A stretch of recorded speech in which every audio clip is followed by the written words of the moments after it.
Bonjour à tous, bienvenue à toutes et à tous dans ce nouvel épisode de Jardin secret. Ça faisait vraiment un bon moment que je n'avais pas parlé d'une thématique particulière sur du long format.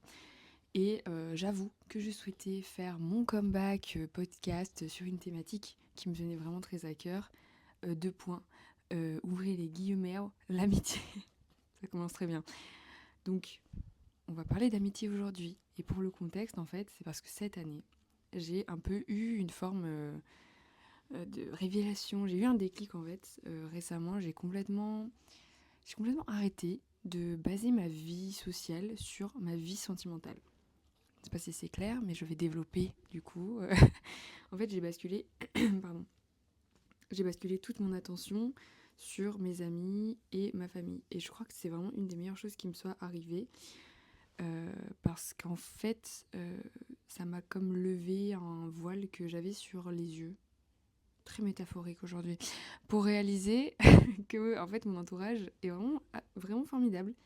Voilà, j'ai des amis et une famille génialissime, et j'ai aussi eu la chance de rencontrer et de re-rencontrer des gens, voilà, toujours formidables finalement, et de découvrir et me rapprocher de personnes qui étaient déjà dans ma vie, donc vraiment plein de petites choses qui m'ont vraiment fait me dire là récemment que waouh, quelle chance d'être entourée de gens aussi vraiment topissime, top qualité, un bel investissement. Voilà. En tout cas, bref, conclusion, je me sens très bien, très très bien entourée. Et, euh, j'ai aussi voilà, traversé des périodes de merde, je pense, qui m'ont permis de voir la chance que j'avais dans d'autres amitiés, on va dire. Et dont on va parler évidemment dans cet épisode, sinon ce n'est pas drôle. Et aussi, je pense avoir réalisé l'importance d'avoir de bons amis parce que justement, j'ai traversé des moments de solitude et des moments de conflit qui m'ont fait prendre conscience de vraiment, vraiment beaucoup de choses. Je vais commencer ce podcast que cette fois-ci, j'ai bien structuré parce que j'ai eu des feedbacks, je vous en remercie, sur un petit peu le manque d'organisation. Donc j'ai fait un petit plan et on va discuter de plein de choses. Mais je voulais commencer par parler du fait, de l'importance, selon moi, d'être un bon ami et de la réalité de l'amitié.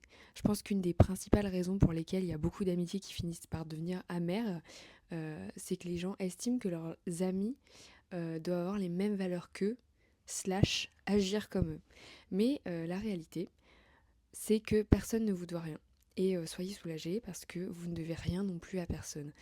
C'est, pour moi, c'est ça qui doit nous libérer du poids d'être, entre guillemets, un bon ami. Parce qu'en fait, personne ne nous le demande. Je suis convaincue, je pense, en tout cas j'ai réalisé, voilà, à travers toutes mes petites expériences de meuf de 23 ans, que si les gens nous aiment et sont amis avec nous, c'est principalement pour qui on est et pas parce qu'on a fait pour eux. Voilà, si on voit les relations humaines comme ça, on agit en conséquence, certes, voilà, on fait des choses, on rend service, etc. Mais on va surtout attendre que les autres fassent la même chose. Et on se fourvoie amplement. Et le jour où j'ai compris ça, je crois que j'ai vraiment, hum, peut-être pas entièrement, mais j'ai, on va dire, vraiment arrêté en grosse partie de voir les gens autour de moi comme des gens toxiques et égoïstes en fait. J'avais cette facilité, on va dire, de voir en mode ah putain, c'est trop un problème, cette personne-là, elle fait pas ci, elle fait pas ça, mais qu'est-ce qu'elle est toxique, qu'est-ce qu'il est égoïste, etc. Pas du tout. Voilà, vos amis ne vous doivent rien. Et si vous estimez euh, certaines choses primordiales, il faut le dire. Car oui, petit fun fact, les gens ne sont pas dans vos têtes. Voilà. Je pense qu'il y a aussi ça qui est une des principales sources de conflit, c'est qu'il y a beaucoup de gens. Moi, la preuve, c'est toujours très difficile d'en parler, mais il faut vocaliser ses besoins et ses attentes. Voilà. Pourquoi ? Vous me demandez pourquoi ? Je vais vous le dire, tout simplement parce que ça vous évitera, en fait, je crois, ça vous évitera beaucoup de situations hyper gênantes. Des situations où vous serez là, genre, en face de la personne, en face de quelqu'un qui vous a grave causé du tort, ou qui vous a grave blessé, euh, et sans savoir pourquoi, en fait. vous serez face à quelqu'un, vous avez trop la haine, la personne, elle est dans l'inconnu, parce que les gens ne lisent pas vos besoins, même si on va dire que vous vocalisez ou que vous attendez des choses quand même du basico-basique, et bien malgré ça, sachez, ce n'est pas pour faire, ce n'est pas pour être, pardon, l'avocate du diable, mais si vous ne dites pas et si vous ne communiquez pas vos attentes et vos besoins dans vos relations, pas que amoureuses, aujourd'hui on parle de l'amitié, donc l'amitié, ne soyez pas surpris de la maladresse de vos amis. Si voilà, vous avez des choses qui vous blessent, il faut absolument en parler. C'est oh là là, mais c'est trop important. Enfin, selon moi, encore une fois, disclaimer, mais ce podcast et ces échanges que je vous donne, enfin ces pensées que je vous donne, c'est vraiment mon avis. J'ai pas forcément, j'ai pas du tout là pour le coup aujourd'hui, j'ai pas fait de recherche ni quoi que ce soit sur le sujet. Je transmets juste mon opinion. Voilà, parenthèse fermée. Donc voilà, pour moi, il faut vraiment vocaliser, encore une fois, ses besoins et ses attentes. Et même si vous êtes très proche de vos amis, vos amis ont une vie. Et eux-mêmes ont un jardin secret qu'il est très important de respecter. Voilà. Ça, pour moi, c'est un des piliers, on va dire, d'une bonne amitié. C'est-à-dire une communication saine. Une transparence, en tout cas. Je dis pas tout le temps, tous les jours, balancer le moindre de ses secrets, tout ça, on s'en fiche. C'est pas ça dont il est question. C'est pas votre jardin secret, ce sont, on va dire, comme diraient les Anglais, vos boundaries, vos limites et vos attentes dans vos relations. Parce que même si vous êtes très proche de quelqu'un, les gens ne devinent pas en fait ce que vous attendez d'eux. Et encore une fois, pas ce que vous attendez, puisque c'est un peu paradoxal ce que je dis, mais vous n'êtes pas censé attendre quoi que ce soit de vos amis. On parle plutôt de respect, d'une attitude générale, pas d'action dans le concret. Et je le sais, enfin on va dire, c'est pas que je le sais, je l'ai vécu pendant très longtemps. J'avais une amie, ma meilleure amie, que je trouvais très envahissante. Et la réalité, on n'est plus amies aujourd'hui et je pense que c'est parce qu'on est toutes les deux fautives de la fin de notre amitié. Comme on dit, les torts sont partagés. Elle, par en fait, son invasion, on va dire, invasion entre guillemets, partout dans ma vie.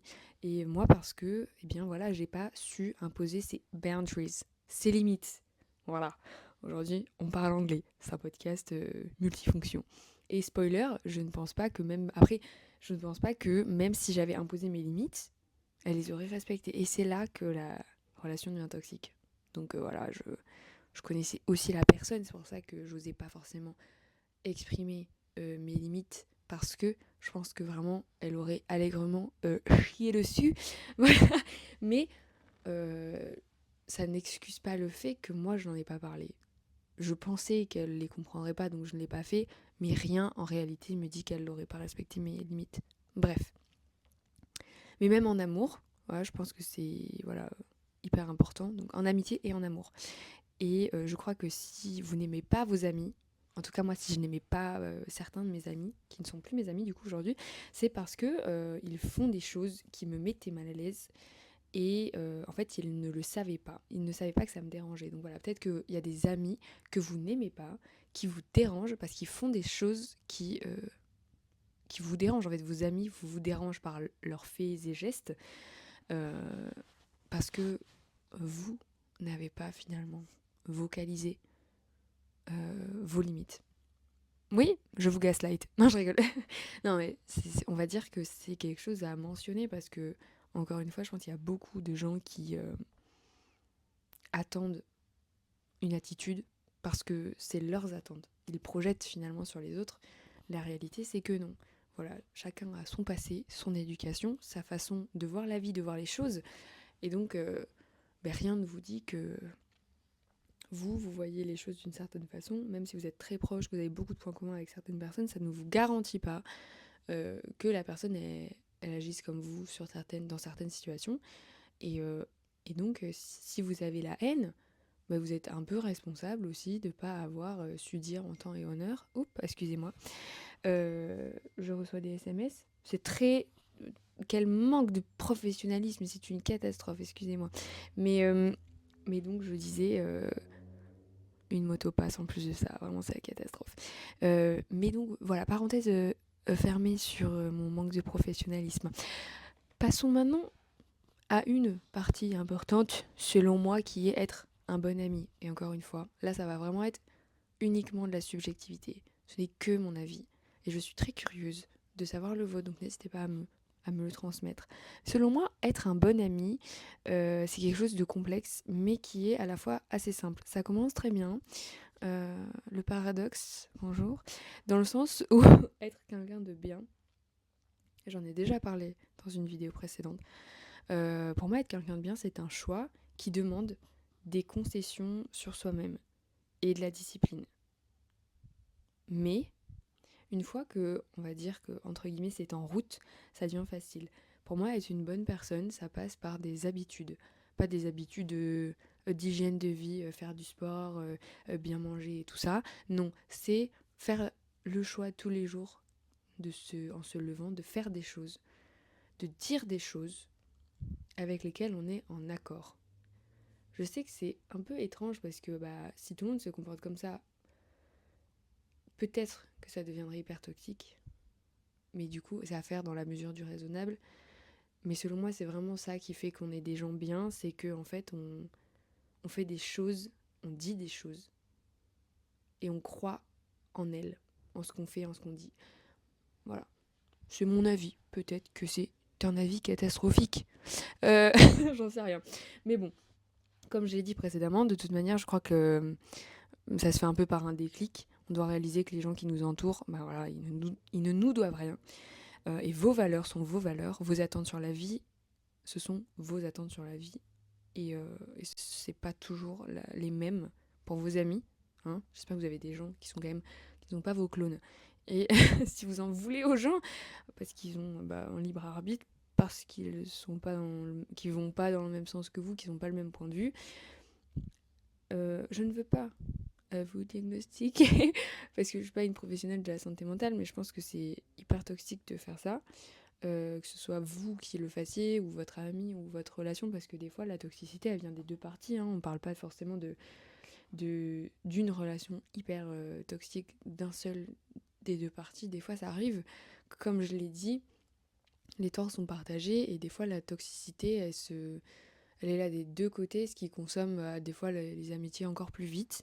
Donc, voilà. Mais je dirais qu'une des premières choses à faire, encore une fois, c'est de vocaliser vos attentes si elles sont très très importantes. Peut-être pas dire, ne pas forcément faire une liste exhaustive de toutes vos attentes, sinon ça laisse pas la place à la surprise. Ou, oui, à la surprise, je n'ai pas grand-chose d'autre à ajouter. Mais si pour vous, par exemple, votre love language, euh, pour ceux qui ne savent pas, c'est le langage de l'amour. Je trouve que ça fait plus stylé de le dire en anglais, mais le langage de l'amour, c'est la façon que vous avez de communiquer votre amour à votre entourage. Voilà, je pense que ma définition est correcte. Mais si pour vous, par exemple, c'est de rendre des services, faites-le, mais n'espérez pas du coup que ce soit la même chose pour vos amis. Voilà, parce que le love language, c'est vraiment quelque chose qui est propre à chacun et qui est déterminé par plein d'autres choses comme l'éducation ou ce qu'on a vécu dans sa vie, des traumas, voilà, des attentes, etc. Parce que chacun a le sien, on va dire. Et pas le même. Attention, ma langue a fourché, mais ce n'est pas la réalité de ce que je voulais dire. Chacun a son propre love language. Et peut-être que Jean-Michel, voilà, votre ami Jean-Michel, en pleine canne, comment va-t-il?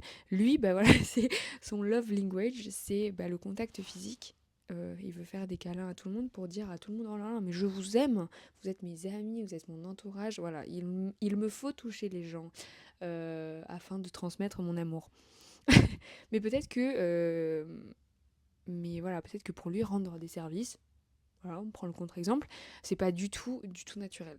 Donc chacun doit un peu y trouver son compte. C'est important de savoir aussi d'introspecter, on va dire, sa façon d'aimer les gens pour savoir qu'est-ce qui nous rend heureux dans nos amitiés, qu'est-ce qui nous épanouit, qu'est-ce qu'on aime communiquer et comment est-ce qu'on le communique. J'avais fait la petite liste dans mes notes des 5 types de langage de l'amour, aka love languages. Love language. Nous avons le contact physique, l'affirmation par les mots, passer du temps de qualité, rendre des services et faire des cadeaux. Voilà. Personnellement, je pense que les miens sont 2 points. Passer du temps de qualité, l'affirmation par les mots et rendre des services. Le reste, c'est poubelle. Non, je rigole. Non, le reste, c'est des choses que je maîtrise moins, qui me sont pas du tout naturelles. Voilà, demandez à mes amis. Demandez à mes amis si j'aime le contact physique. Vraiment pas. Pas du tout. C'est quelque chose que je ne sais pas faire, qui me met profondément mal à l'aise. Mais voilà, je le sais. Donc je le dis. Je le dis à mes amis. Par exemple, vos amis qui adorent faire des câlins, dont c'est le love language.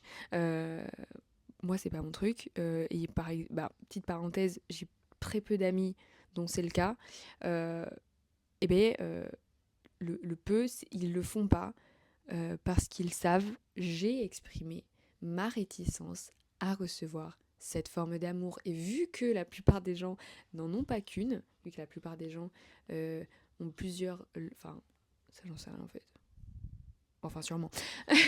Vu que la plupart des gens, en fait, ont plusieurs love language, eh ben, ils en utilisent un autre avec vous. Comme vous, on adapte au final en fonction de la personne qui est en face de nous. Je pense que c'est important d'être assez souple pour comprendre que moi, si tu viens me faire une accolade, cela va me mettre profondément mal à l'aise et peut-être que je ne te reparlerai plus jamais. Non, je plaisante, mais bon, voilà, c'est important de communiquer qu'est-ce qui vous aimez, qu'est-ce qui vous met mal à l'aise. Et enfin bon, voilà. La conclusion, c'est que si, par exemple, je n'avais jamais dit à une amie, à Pierrette, appelons-la Pierrette, j'aime bien Pierrette, que ses câlins, que son amour en fait physique me gêne, si je lui avais jamais dit, même si je l'aime très très fort, je pense que Pierrette, elle aurait continué voilà, à me faire des câlins. Et moi, je me serais sûrement éloignée de Pierrette. Parce que elle aurait pas respecté mes limites. Moi qui n'aime pas les câlins, elle m'en aurait fait tout le temps. Et même si je l'aime très fort, j'aurais peut-être pas eu le courage de le mentionner. Et au final, on aurait fini par s'éloigner parce que voilà, elle respectait pas mes limites que je n'avais pas vocalisées. Voyez-vous dans quelle situation le fait de ne pas vocaliser vos besoins et vos limites peuvent vous mettre grave dans la merde avec vos amis? Le voyez-vous? Je plaisante, mais en fait, si on voit les choses sous cet angle un petit peu, on voit comment une situation très simple avec un ami, ça peut mal tourner juste parce que personne n'aura su un petit peu exprimer, vocaliser ses besoins, ses limites, etc. Après, je veux pas être condescendante, mais je pense qu'il y a beaucoup de gens qui savent de quoi je parle. Je veux pas faire de la psychologie de comptoir non plus, mais quand même c'est bien de rappeler aussi ce genre de choses parce que le consentement, c'est pas que dans les relations sentimentales et charnelles, c'est aussi avec son entourage. Et c'est bien de le rappeler. Voilà. Et c'est la même chose aussi pour les conflits. Il faut dire ce qui nous énerve, ce qui nous blesse. C'est très compliqué. Je parle de ça, mais je pense que fastoche à dire, moins fastoche à l'appliquer. Mais idem, pour que les gens sachent qu'est-ce qui nous blesse, qu'est-ce qui nous énerve, il faut le dire. Voilà. On peut pas juste constamment se vexer sans rien dire à personne et attendre que les gens, de 1, ils le devinent, et de 2, ils ne le fassent plus jamais. Voilà, comme on dit en bon latin, errare humanum est, l'erreur est humaine. Donc si vous dites pas qu'est-ce qui vous énerve, si en plus vous le gardez pour vous, et que une fois que vous êtes énervé, vous dites je me suis énervé une fois, je ne m'énerverai pas deux, non, ça ne marche pas comme ça. Voilà, donc j'ai le regret de vous rebalancer cette banalité terrible dans la tronche, mais surprise, il faut communiquer, c'est très important. C'est une banalité, ça je le sais, je suis désolée. Je le vois là, je le vois dans mes notes et je me dis punaise. Je dis ça, tout le monde le sait, je pense que tout le monde le sait depuis des années déjà, mais ouais, c'est important. Et malheureusement, ah là là, malheureusement, des fois la communication, le fait de parler, ne fonctionnera pas parce qu'il y a des gens qui ne comprendront pas vos limites. Bon, là, c'est là que ça devient un peu... Là, posez-vous des questions sur la personne qui est en face de vous. Si vous dites, j'aime pas quand tu fais ça, et la personne est là, bah, je vais le faire quand même parce que moi, je comprends pas. Grosse merde. Non, je rigole. Non, un petit peu quand même. Enfin, si votre entourage ne comprend pas pourquoi est-ce qu'il y a certaines choses qui vous agacent, pourquoi il y a certaines choses qui vous blessent, ou pourquoi est-ce que telle et telle chose sont vos limites, et qu'il continue à le faire malgré le fait que vous l'ayez dit, c'est là, comme je l'ai dit précédemment, que bah, ça devient toxique. Donc c'est important finalement de bien choisir son entourage. Et il y a des gens qui ne le comprendront pas. Et même pire que ça, il y a des gens qui ne le respecteront pas. Voilà. Et ils vont empiéter sur vos limites. Et c'est là que ça devient hyper malsain. Parce que bon, il y a des gens qui ne comprennent pas, qui ne le conçoivent pas. Il y a des gens qui le conçoivent et qui ne le respectent pas malgré ça. Et c'est là que, pour moi, une relation, elle devient toxique. Parce que personne ne devrait supplier son entourage de respecter la personne qu'elle ou il est. Voilà. Si vous ne le saviez pas, maintenant vous le savez. Vous ne devriez pas supplier qui que ce soit de respecter vos limites quand elles sont mentionnées, quand elles sont dites claires, pas forcément dites, peut-être écrites, ou enfin bref. Chacun y trouve son compte, vous faites ce que vous voulez, mais vous ne devriez pas supplier qui que ce soit de respecter qui vous êtes en fait. C'est aussi simple que ça, d'où l'importance de bien choisir encore une fois son entourage. Et j'aime pas le mot choisir parce que je trouve ça déshumanise un petit peu ses amis, mais je pense que vous avez un petit peu compris le principe de mes propos. Du coup, ça vient un petit peu, enfin, ça vient carrément faire la transition sur le troisième point, enfin sur la chose que je voulais mentionner, c'est que quand on choisit bien ses amis, son entourage, c'est important de faire résonner qui on est à travers l'autre. Oula, là je lis ce que je viens d'écrire et je me dis putain ça ne fait aucun sens, mais bon, je vais m'exprimer, je vais expliquer en quoi, qu'est-ce que j'essaye de dire dans le sens faire résonner qui on est à travers l'autre. Je pense qu'en fait il y a une confusion autour de avoir des amis qui nous ressemblent et avoir des amis qui se ressemblent. Est-ce que j'en ai perdu en route ? C'est possible. Pendant hyper longtemps, j'ai cru, quand j'étais plus jeune, qu'il fallait avoir des amis qui nous ressemblent ou des amis qui se ressemblent, ce qui pourrait créer une sorte de symbiose, un microcosme d'amis clones. Un peu chelou. J'étais un peu bizarre quand j'étais plus jeune, mais bon bref. Après, du coup, quand je suis rentrée au lycée, je vous avoue que ça m'a vraiment choquée. Lago exagère un peu. Non, je vous jure, j'étais un peu choquée quand même de voir le truc comme dans les films américains en mode oh, trop stylé. Mais en fait, les gens sont tous hyper différents les uns des autres et il y a quand même une cohésion, il y a quand même une entente. Et alors, second choc monumental quand j'ai compris qu'on pouvait être copain avec des gens qui étaient très différents les uns des autres. Là, j'étais sur le cul. Non, mais j'étais vraiment dans une surprise. Et en effet, j'étais très naïve. Je vous laisse vous moquer. Mais pour la petite histoire, comme je vous ai promis, je vais vous raconter, moi, mes histoires de merde. Eh bien voilà, nous y sommes. J'ai vécu, quand j'étais plus jeune au collège, une amitié toxique. Je pense extrêmement toxique même. Quand j'étais au collège. Et surtout, mon année de troisième. Où là, vraiment, l'amitié... on a mis un terme à l'amitié parce que vraiment on était sur le paroxysme, je crois, de la toxicité à mon échelle. Moi j'étais là, waouh, mais attends, mais là c'est pas normal quoi. Parce que. Enfin, je vais vous raconter. Et c'est hyper drôle. Enfin, c'est hyper drôle. C'est un peu triste, mais c'est un peu marrant quand même. Parce que pendant très longtemps, mon cerveau, il a grave mis de côté ces histoires en fait. Et c'est que depuis quelques mois, donc vraiment c'est hyper récent, que j'ai recommencé à y penser et à me dire non mais attends. Atatatang. Non mais il y a beaucoup de choses qui sont expliquées. parce que j'ai vécu. En fait, j'avais une meilleure amie au collège. Je la connaissais de mon école primaire, en fait. Et on n'était pas hyper copines en primaire à cette époque. Mais en cinquième, on a atterri dans la même classe. Et en sixième, j'étais dans une classe de garçons. Et je m'étais pas fait beaucoup d'amis. Je m'étais fait 2 copines. Voilà, j'étais dans une classe, ça s'appelait la section foot. Donc il y avait vraiment beaucoup de garçons. Et j'étais toute seule de mon école primaire quand je suis arrivée en sixième. Donc dans ma classe, je connaissais vraiment, vraiment personne pour le coup.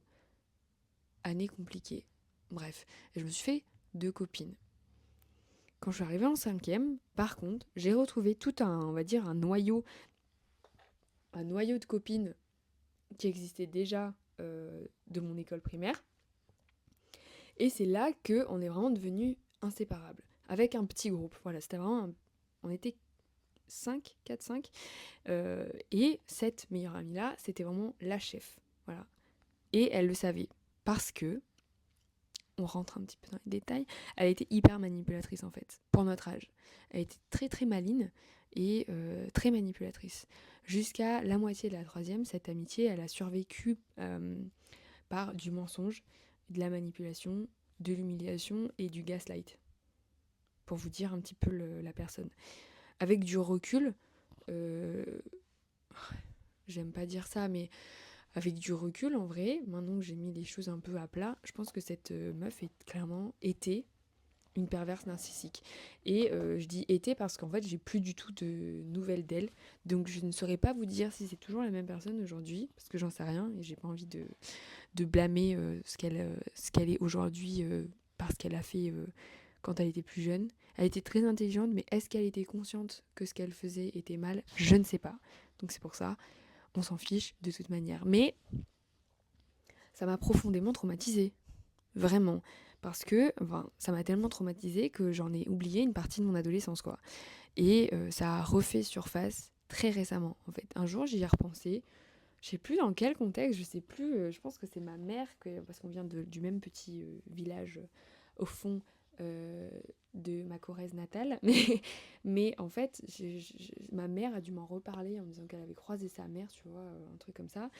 Et me parlait d'elle. Et j'étais là, oh, attends, genre cette meuf-là, putain, les souvenirs qui sont remontés tout d'un coup. Hyper étrange, soit. Mais du coup, voilà, j'y ai repensé et je me suis dit, ouais, c'est pas du tout normal en fait comme relation et ça m'a fait comprendre beaucoup de choses sur comment est-ce que maintenant je me comportais dans mes amitiés. Conclusion pardon, de cette histoire, c'est que finalement les gens qui sont autour de vous vous imprègnent en fait, et réciproquement. C'est devenu très malsain cette amitié parce que moi aussi je commençais un peu à je suis pas du tout. Enfin, alors je veux pas me finalement dorer mon image auprès de vous, mais je suis pas du tout quelqu'un de manipulateur. Voilà, moi je suis très. Si je veux quelque chose de quelqu'un, genre si je veux que quelqu'un fasse, par exemple, me rendre un service ou quoi, je vais lui dire. Et en fait, pour moi, c'est. Il y a des gens qui sont très manipulateurs, qui arrivent un petit peu, comment dire, à analyser les gens, prévoir comment ils vont réagir pour essayer de tirer certaines choses et tout. Et moi, je suis pas du tout comme ça parce que je pense que les gens sont toujours très surprenants en fait. On peut pas tirer quelque chose de quelqu'un, on peut pas spéculer sur l'attitude de quelqu'un. Genre, ça m'a jamais paru concevable et c'est quelque chose que je pense n'avoir vraiment jamais fait ou alors pas de mon plein gré, tu vois. Genre, j'ai jamais utilisé, je sais pas, genre la faiblesse ou la position, on va dire, de quelqu'un à son insu pour obtenir quelque chose après. Je l'ai jamais fait. Et du coup, ça me paraissait vraiment inconcevable quand j'étais plus jeune. Mais bref, conclusion de cette petite histoire, c'est que voilà, les gens, euh, vos amis, résonnent à travers vous. Vous devenez un petit peu vos amis. D'où j'aime bien le terme de microcosme un peu. Du coup, vous transmettez un peu les trucs. Euh, on se transmet les choses inconsciemment. Et, euh, et voilà. Mais bon, là, c'est un peu spirituel. On parle de spiritualité, même de religion. Enfin, vous voyez ça comme vous le souhaitez, hein, les énergies, la foi, tout ça. Vous voyez ça comme vous le sentez. Mais tout ça, ça se véhicule entre les gens. On est un peu, enfin moi je nous vois comme des êtres un petit peu poreux, finalement. Et si par exemple, si on est mauvais, de un, ça se sent, parce qu'on sent les énergies des autres, et de deux, ça emprunte les gens autour de nous, jusqu'à un certain point, selon la personne, son niveau d'éveil, on va dire. Oui, comme je vous ai dit, là, on est vraiment sur un truc bien plus, on va dire, spirituel. Et c'est mon avis, c'est peut-être un peu extrême, mais je pense ça parce que moi-même, je l'ai vécu, c'est-à-dire que j'ai été amie avec j'allais dire des femmes. Oui, parce que j'en suis une, donc j'ai quand même plus d'amis filles que d'amis garçons. Non pas que je ne crois pas en l'amitié fille-garçon, mais bref. Euh, mais mais j'ai été amie avec des femmes qui n'avaient pas du tout les mêmes valeurs que moi. Et, euh, et en fait, ça a fini par moi-même changer la personne que j'étais à un certain point où je me dis attends, parce que là ça résonne pas du tout avec qui je suis de base. C'est en train de me bouffer, on va dire. Et du coup, on arrête tout parce que là je m'éloigne trop de la personne que je suis et de la personne que j'ai envie d'être. Est-ce clair? Point suivant. Non, je plaisante. Mais en tout cas, ça m'a vraiment convaincue de ça, quoi. C'est que on résonne à travers notre entourage. Et je sais que c'est assez vague, encore une fois, mais pour moi, ça fait sens. Parce que aussi bien lorsqu'on est négatif que positif, en gros, les gens, ils déteignent sur vous, en bien ou en mal. D'où l'importance d'être entouré de gens que vous considérez comme bien, qui vous élèvent en tout cas. Et c'est une partie un peu plus abstraite que les autres, et j'avoue avoir un peu du mal à expliquer, je pense que ça s'entend. Mais bon, j'ai du mal à un petit peu être claire sur le propos que je veux tenir. Voilà, j'espère que ça fait sens chez certains d'entre vous. Mais tout ça, ça m'amène... Oh là là, putain, c'est hyper fluide ce podcast. Ça m'amène à mon dernier point pour clôturer l'épisode, c'est que je pense qu'il... et je pense que c'est indissociable de tout le reste, c'est que la solitude apprend à être un bon ami. Voilà, encore une fois. Je vais devoir vous raconter une petite anecdote pour expliquer comment j'en suis arrivée à ce constat-là. Lorsque j'ai arrêté mes études, je me suis mise à travailler et je me suis installée dans ma petite ville natale. Voilà, si je suis restée, c'est aussi par facilité sociale parce que, très honnêtement, j'avais toute ma vie en fait là-bas. Voilà, mes amis, mes meilleurs amis de l'époque, etc. Et mon ancienne meilleure amie, je l'ai connue au lycée de cette ville. On était hyper proches quand on était meilleure amie. Vraiment, c'était comme une sœur. Et puis viennent les études supérieures et accessoirement le Covid. Voilà, youpi, oui, j'ai fait mes études supérieures. Ma première année d'études supérieures est tombée l'année du Covid, pour vous contextualiser le truc. Voilà, quand elle a commencé ses études supérieures, elle s'est fait plein d'amis, plein de nouveaux amis, et moi aussi. Et elle a pas mal changé. Mais bon, jusque-là, rien d'anormal, hein. Je suis pas une toxic bitch, c'est le principe de la vie. Tu évolues, tu changes. Bref, à la sortie du Covid, moi aussi, j'avais beaucoup changé. Et je crois qu'on n'a jamais été aussi proches qu'à ce moment-là. Voilà, on faisait beaucoup, beaucoup de choses ensemble, notamment des soirées, parce que j'avais 18 ans, bref. Et c'est là que j'ai commencé à, selon moi, selon ma petite personne, à devenir quelqu'un de mal parce que je faisais pas de folie, mais je faisais beaucoup d'erreurs et je faisais des choses avec vraiment très peu d'amour propre et de respect pour moi-même. Et en plus de ça, accessoirement, j'étais hyper égoïste. Voilà, vraiment une liste de choses pas cool, vraiment pas sympa. Du coup, ça m'a fait m'éloigner de beaucoup de choses et de personnes qui comptaient pour moi à l'époque. Petite parenthèse un peu triste, mais bon, soit. Et j'ai pas de regrets parce que je pense que... J'ai pas de regrets parce que je pense avoir atterri sur mes pattes à la fin de toute cette histoire. Donc voilà, réparer mes erreurs, et dans tous les cas, je suis reconnaissante de quoi qu'il en coûte parce que je ne serais pas là, je ne serais pas qui je suis aujourd'hui sans ça. Voilà. En tout cas, à la rentrée, après les vacances d'été, donc il y a eu le Covid, les vacances d'été, à la rentrée de cette année-là, je suis partie vivre seule, continuer mes études dans une autre ville. Voilà, et là, boum, malheureusement, je pense comme beaucoup d'étudiants, c'est pour ça qu'on parle beaucoup de santé mentale, j'ai fait une dépression. Génial. Ah, c'était... voilà. Non. Première fois de ma vie, en fait, que j'étais vraiment au bout du Rolls. J'étais vraiment, vraiment pas bien. Et à ce moment-là, ma meilleure amie, elle était toujours dans ma petite ville natale. On n'était pas très loin, on était à 1 heure, on va dire, de là où j'étais et de ma ville natale. Et elle vivait, voilà, elle vivait sa best life. Et pour moi, l'année a été assez compliquée et l'été encore pire. L'été, ça a vraiment été une catastrophe. J'étais vraiment, je pense, au plus mal. Je pense que je touche du bois. J'ai jamais été aussi mal qu'à ce moment-là de ma vie. Et, euh, et c'est à ce moment-là que la relation a commencé à prendre une tournure bizarre.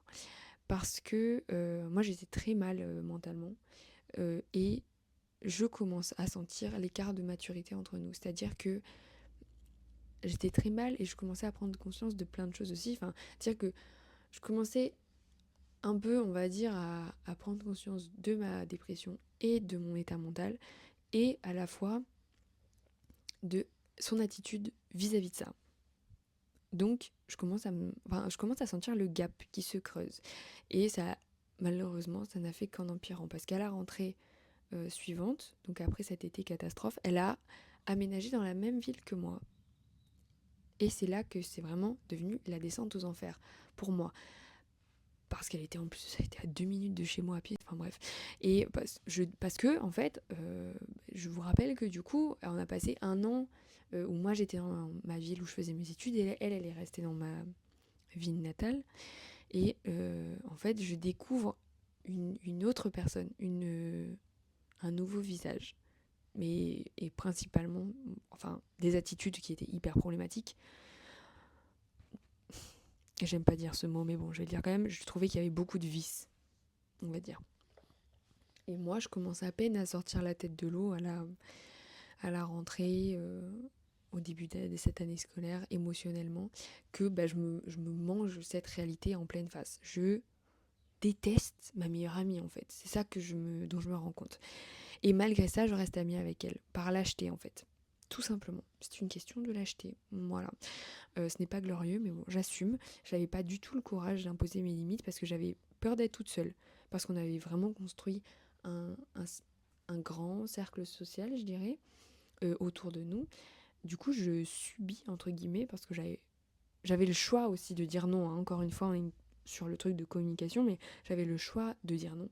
Je l'ai pas fait, donc je subis mon choix et je subis cette meuf pendant 1 an et demi.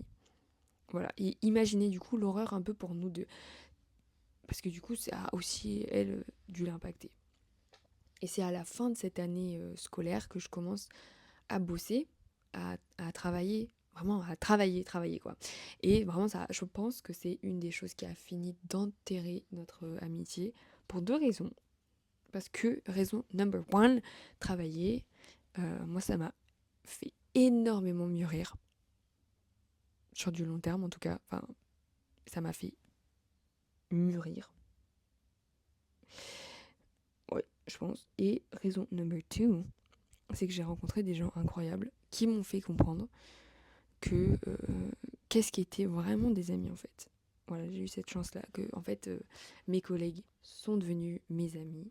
J'ai rencontré aussi d'autres personnes et j'étais là, waouh, putain, ces personnes sont absolument incroyables. C'est drôle parce que figurez-vous que ma meilleure amie, elle est pas aussi cool que vous. Pourtant, c'est ma meilleure amie et vous, vous êtes des collègues. What the fuck. Du coup, on a fini par s'éloigner. Tout court, mais aussi parce que la distance, parce que moi du coup je suis restée dans ma petite ville natale et elle avait cours quoi, finalement, dans une autre ville. Du coup on a fini par s'éloigner par la distance, mais aussi parce qu'on était vraiment en train de devenir des adultes hyper différentes l'une de l'autre. Et malgré ça, bon, la culpabilité de prendre mes distances pour me protéger d'elle, elle est hyper présente. Surtout qu'elle me le reproche de plus en plus. Donc voilà. Et bien sûr, je suis toujours beaucoup trop lâche pour mettre un terme à tout ça. Mais toute cette amertume, elle continue à grossir en fait. Je continue à tout, comme on dit en anglais, à bottle up. Voilà, cumuler tout ça, à le garder pour moi. Et sans rien dire. Mais la réalité, en fait, c'est que j'attends. J'attends qu'elle fasse le pire truc. Parce qu'en fait, elle fait des choses qui me blessent, qui me déçoivent, et j'attends la goutte de trop. Et étonnamment, le vase est profond. Hein, voilà, finalement, puisque ça continue pendant un petit moment encore. J'ai oublié de mentionner quelque chose aussi d'important, c'est que je suis en face, enfin cette meuf, mon ancienne meilleure amie, est quelqu'un de très très envahissant en fait. Elle me demande toujours des comptes, à longueur de temps, sur toute ma vie privée. Et, euh, et j'ai plus du tout en fait envie de me livrer à quelqu'un que je n'apprécie plus, euh, qui est trop différente de moi, donc qui comprend jamais les situations dans lesquelles je sais, qui me dit des trucs hyper bateaux, qui font absolument aucun sens chez moi, enfin bref. Et ça à longueur de temps, donc c'était voilà, j'avais plus du tout envie de me livrer à elle et j'ose rien faire. Donc je mens ou j'évite de dire le plus de choses possible. Et elle le sent parce que bon, elle est conne, mais ça c'est limite, donc elle le sent. De temps en temps, elle me dit oui, c'est plus comme avant, machin, et j'insiste sur le fait que certes, c'est pas une sainte, mais voilà, moi j'ai vraiment été hyper lâche quoi, parce que plusieurs fois on a été devant le fait de ouais, on est copines, mais c'est chelou. Et à chaque fois, j'étais là, non, non, t'inquiète, tranquille. J'ai vraiment été hyper lâche. Et vraiment, je finis par craquer une journée hyper random. En plus, trop bizarre. J'ai juste un jour fini face à une énième confrontation de oui, Juliette, ce n'est plus comme avant, nous ne sommes plus amis. Enfin bref, je vous passe les détails de ce message vide de matière en fait, et je finis juste par dire tout ce que j'avais sur le cœur quoi. Ce que j'avais gardé pour moi, mais depuis des semaines, des mois en fait. Et bien sûr, bah, guess what? Ça lui a pas plu du tout. Et là où je lui en ai voulu, par contre, c'est qu'après, vraiment, elle m'a mis la misère socialement en fait. Comme je vous l'ai mentionné, on avait un cercle social commun assez conséquent. Pas forcément d'amis, mais plutôt de connaissances, etc. Mais quelques amis en commun. Et vraiment, socialement, ça a été une catastrophe en fait. On avait quelques amis en commun, donc elle a vu ça comme la guerre. Moi, je suis très, peut-être conne, mais plutôt idéaliste dans le sens où, ouais, j'ai pas envie que vous choisissiez, franchement, vous faites ce que vous voulez, je vous fais confiance pour faire le choix qui est en accord avec vous. Et vraiment, elle, rien à foutre. Rien à foutre. Vraiment, euh, elle m'a foutu la misère, et en plus de ça, je déteste me battre. Je suis pas du tout conflictuelle, du coup, j'ai vite abandonné parce que j'ai compris que de toute manière, elle était hyper têtue, que c'était la seule chose qu'elle avait dans sa vie, je pense, à un moment. Et du coup, bah, je me suis retrouvée seule. Seule au monde, voilà, dans mon petit appartement que je venais juste de prendre avec mon nouveau travail dans ma petite ville natale, où du coup, je n'avais plus aucun ami. Enfin, quelques-uns, mais qui n'étaient pas sur place en fait. Il y avait mes amis qui étaient dans d'autres villes. Donc ça a été hyper dur à vivre. Voilà, ça a été un début, on va dire, d'installation et de travail très compliqué. Et bon, j'ai eu la chance d'être très bien entourée par les quelques amis qui me restaient et surtout ma famille en fait. Donc j'ai passé énormément de temps seule. D'abord, je vous l'avoue, en moisissant in my bed. Voilà, j'ai moisi dans mon lit, puis en recommençant petit à petit à vivre pour moi. Mais bref, la solitude, ça m'a surtout permis de comprendre pourquoi est-ce qu'on en était arrivé là.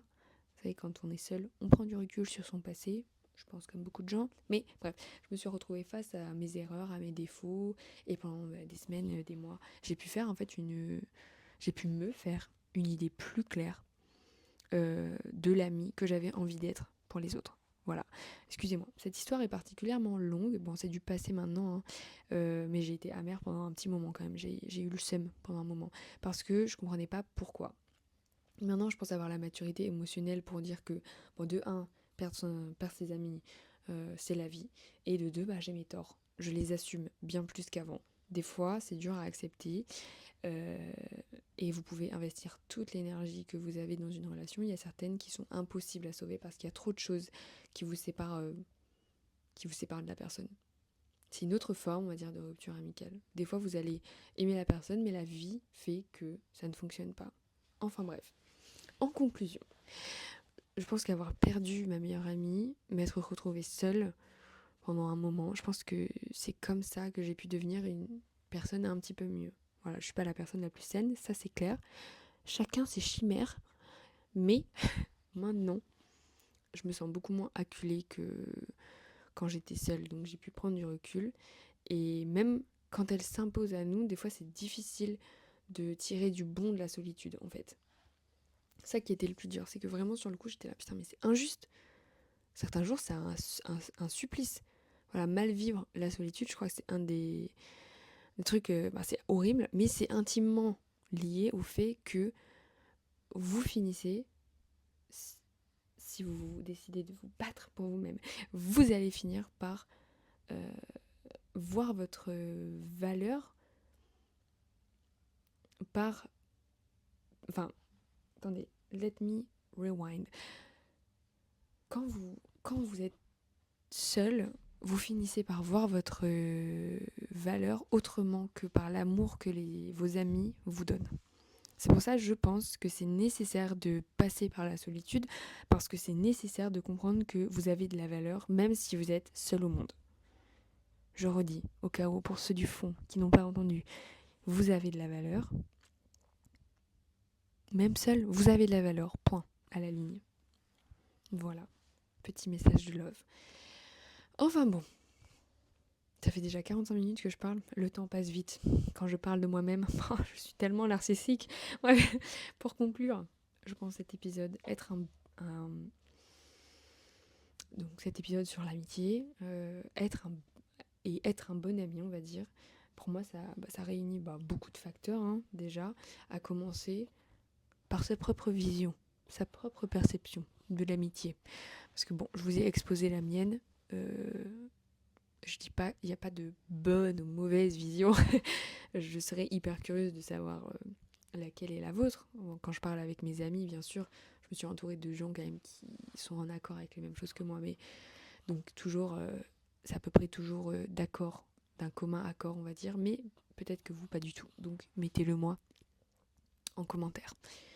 Et de manière assez générale, être un bon ami, ça commence de base par être une bonne personne. Et là, c'est hyper subjectif, selon moi. C'est être une bonne personne, c'est je crois que je l'ai dit déjà au début, je le radote, c'est être en accord avec ses actions et ses choix et ses paroles. C'est très subjectif, mais en même temps, je pense que c'est être une bonne personne, c'est juste se regarder en face dans le miroir et être ok avec qui on est. Donc c'est dans tous les cas quelque chose de hyper subjectif.